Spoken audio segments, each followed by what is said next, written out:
रावण के पूर्व जन्म की कथा। केकई देश का राजा प्रताप भानु अत्यंत वीर, साहसी, धर्मपरायण, तेजस्वी और विद्वान था। उसके शासन में प्रजा सुखपूर्वक जीवन व्यतीत कर रही थी। प्रताप भानु का अमीरदन नामक एक भाई भी था, जो उसी के समान श्रेष्ठ गुणों से संपन्न था। दोनों भाइयों को नीति युक्त मार्ग बताने तथा उसका अनुसरण करवाने का भार धर्मरुचि नामक परम विद्वान मंत्री पर था। अपने नाम के अनुरूप धर्मरुचि की धर्म में अगाध श्रद्धा थी। वह भगवान विष्णु का अनन्य भक्त था और सदैव उन्हीं के ध्यान में मग्न रहता था। इस प्रकार 3 श्रेष्ठ पुरुषों की देखरेख में केकई देश का शासन कार्य नीति, धर्म और सदाचार के अनुसार चल रहा था। केकई देश के पड़ोसी देश में सोमदत्त नामक राजा राज्य करता था। वह बड़ा क्रूर था, मायावी था, दुष्ट और पापी व्यक्ति भी था। भोग विलास में डूबे रहना उसका नित्य का कार्य था। आरंभ से ही उसकी आंखों में केकई देश का वैभव और संपन्नता खटक रही थी। वह किसी भी तरह से उसे जीत लेना चाहता था, किंतु बल और शक्ति में उसकी सेनाएं केकई देश की तुलना में कमजोर थी। युद्ध में केकई देश को जितना असंभव था, इसलिए उसने माया का सहारा लिया। एक दिन प्रताप भानु को समाचार मिला कि उसके राज्य में एक शक्तिशाली जंगली बारा मतलब सुअर ने आतंक मचा रखा है। वह प्रतिदिन किसी न किसी को मारकर जंगल में भाग जाता है। प्रजा को इस प्रकार आतंकित देख प्रताप भानु अत्यंत क्रोधित हो उठा। उसने उस वराह को मारने का निश्चय कर लिया। तदंतर धनुष धारण करके वह उस स्थान पर जा पहुंचा जहां वराह वन की ओर भागता था।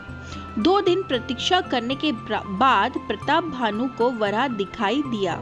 राजा ने अपना घोड़ा उसके पीछे लगा दिया। वराह जान बचाता हुआ घने वन में घुस गया।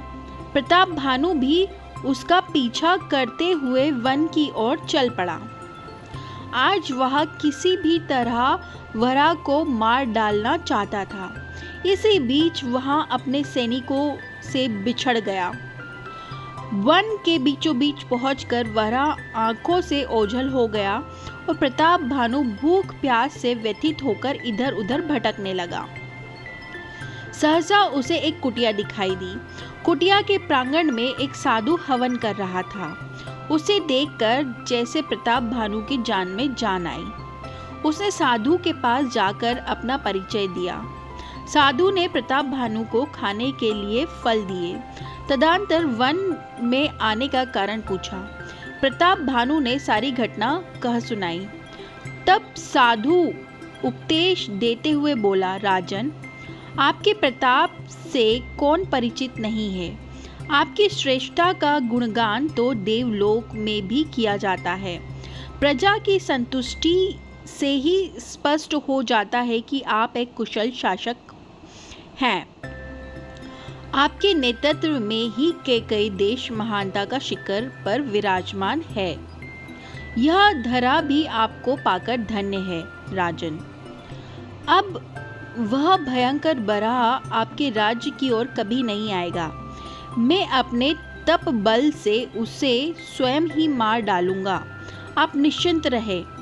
साधु की बातें सुनकर प्रताप भानु गदगद होते हुए बोला, मुनिवर, आप जैसे साधु जन की कृपा के कारण ही मैं राज्य की उचित और न्यायप्रिय व्यवस्था करने में सक्षम हूँ। राज्य के समस्त वैभव और संपन्नता के पीछे आपका ही आशीर्वाद है। हे मुनिवर, बराह को मारकर आप मेरी प्रजा पर उपकार करेंगे। यद्यपि मैं आपके इस उपकार का ऋण कभी नहीं चुका सकता, तथापि मैं आपकी सेवा करना चाहता हूँ। साधु हंसते हुए बोला, राजन, हम साधुओं को सेवा से कोई सरोकार नहीं, लेकिन यदि आप कुछ करना ही चाहते हैं तो अपने राज्य में समस्त ब्राह्मणों को सब परिवार भोजन करवा दें। इससे उनके आशीर्वाद से आपको राज्य में सुख समृद्धि का वास रहेगा। आपका यह कार्य सभी को सुख देने वाला होगा। जैसे आपकी आज्ञा मुनिवर।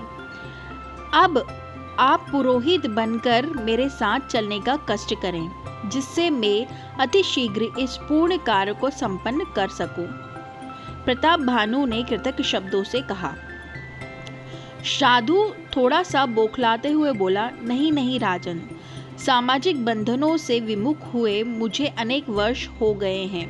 अब मैं किसी भी समारोह में सम्मिलित नहीं होता, अतः मैं आपके पूर्ण कार्य को मैं पुरोहित नहीं बन सकता, परंतु आपकी इच्छा को देखते हुए मैं अपने एक योग्य शिष्य को आपका पुरोहित बनाकर अवश्य भेजूंगा। वह आपके समस्त कार्य कुशल पूर्वक संपन्न करवाएगा। अब आप घर लौट जाएं। ठीक 3 दिन बाद मेरा शिष्य आपके पास पहुंच जाएगा। इसके बाद साधु को प्रणाम कर प्रताप भानु वापस लौट गया। तभी वह भयंकर वराह साधु के पास आ पहुंचा, जिसका पीछा प्रताप भानु कर रहा था। देखते ही देखते वराह ने एक विशालकाय राक्षस का रूप धारण कर लिया। यह कालकेतु नामक राक्षस था, जिसके उद्दंडी और अत्याचारी पुत्रों को प्रजा की रक्षा हेतु राजा प्रताप भानु ने मार डाला था। कालकेतु भयंकर अट्टहास करते हुए बोला, तुमने आज अपनी बुद्धिमत्ता से श्रेष्ठ अभिनयकर्ता को भी मात कर दिया। जिस प्रकार प्रताप भानु को तुमने दिग्भ्रमित किया है, वह कभी नहीं जान सकेगा कि तुम कोई साधु नहीं बल्कि साधु के वेश में उसके सबसे बड़े शत्रु सोमदत्त हो। साधु वेशधारी सोमदत्त भी अपने वास्तविक रूप में आ गया और हंसते हुए बोला, कालकेतु, इस योजना के पूर्ण होने में तुम्हारा योगदान सराहनीय है। यदि तुम उसे यहाँ तक ना लाते तो हमारा षड्यंत्र कभी सफल नहीं होता। अब केवल अंतिम कार्य रह गया है। कालकेतु, अब तुम शीघ्रता से ब्राह्मण बनकर प्रताप भानु के पास जाओ और योजना का अंतिम चरण भी पूर्ण कर दो। इसके बाद कालकेतु और सोमदत्त अपने अपने स्थानों की ओर चले गए। उधर प्रताप भानु को ज्ञात नहीं था कि वह 2 मायावी और पापी लोगों के बीच फंस चुका है। वह तो महल में पहुंच के ब्राह्मण भोज की तैयारी में जुट गया। उसने सभी ब्राह्मणों को सब परिवार भोजन पर आमंत्रित भी किया। निश्चित दिन कालकेतु भी पुरोहित बनकर राजा प्रताप भानु के पास पहुंचा। प्रताप भानु ने उसका यथोचित आदर सत्कार किया। भोजन से पूर्व कालकेतु भोजन के निरीक्षण का बहाना करके रसोई घर में जा पहुंचा। उसमें मांस मिला दिया। जैसे ही ब्राह्मण के भोजन करने का समय आया, अचानक एक आकाशवाणी हुई, ठहरो, यह भोजन आपके ग्रहण करने योग्य नहीं है, इसमें मांस मिला हुआ है। आकाशवाणी सुनते ही चारों ओर हाहाकार मच गया। ब्राह्मण को क्रोधित होकर अपने अपने स्थान से उठ खड़े हुए और प्रताप भानु को श्राप देते हुए बोले, अधर्मी पापी, तूने मांस परोसकर हमारे धर्म को भ्रष्ट करने का प्रयास किया है। तेरा यह कुकृत्य राक्षसों के समान है। अतएव हम तुझे श्राप देते हैं कि तू परिवार सहित राक्षस योनि में जन्म ले। इसके बाद क्रोधित ब्राह्मण वहां से चले गए। यह सब इतनी तेजी से हुआ कि प्रताप भानु को कुछ समझ में का अवसर ही नहीं मिला। उसे जब होश आया तो उसने सर्वप्रथम पुरोहित बने कालकेतु को ढूंढना आरंभ किया, लेकिन वह वहां से जा चुका था। ब्राह्मणों का श्राप प्रताप भानु को व्याकुल करने लगा। इधर जब सोमदत्त को श्राप की बात पता चली तो उसने उसी समय सेना लेकर कैकई देश पर आक्रमण कर दिया। ब्राह्मणों के श्राप से प्रताप भानु को पहले ही निस्तेज कर दिया था। इसी के चलते युद्ध में उसका पक्ष कमजोर पड़ता चला गया। अंत में प्रताप भानु अपने भाई अरिमर्दन और मंत्री धर्मरुचि के साथ वीरगति को प्राप्त हुआ। शाप के कारण अगले जन्म में प्रताप भानु ने विश्वा ऋषि के घर जन्म लिया और रावण के नाम से विख्यात हुआ। उसकी माता राक्षस कुल की थी। प्रताप भानु के भाई अरिमर्दन ने कुंभकर्ण और धर्मरुचि ने विभीषण के रूप में जन्म लिया। भगवान विष्णु का अनन्य भक्त होने के कारण धर्मरुचि राक्षस योनि में भी परम तेजस्वी हुआ। तो ये थी रावण के पूर्व जन्म की कथा।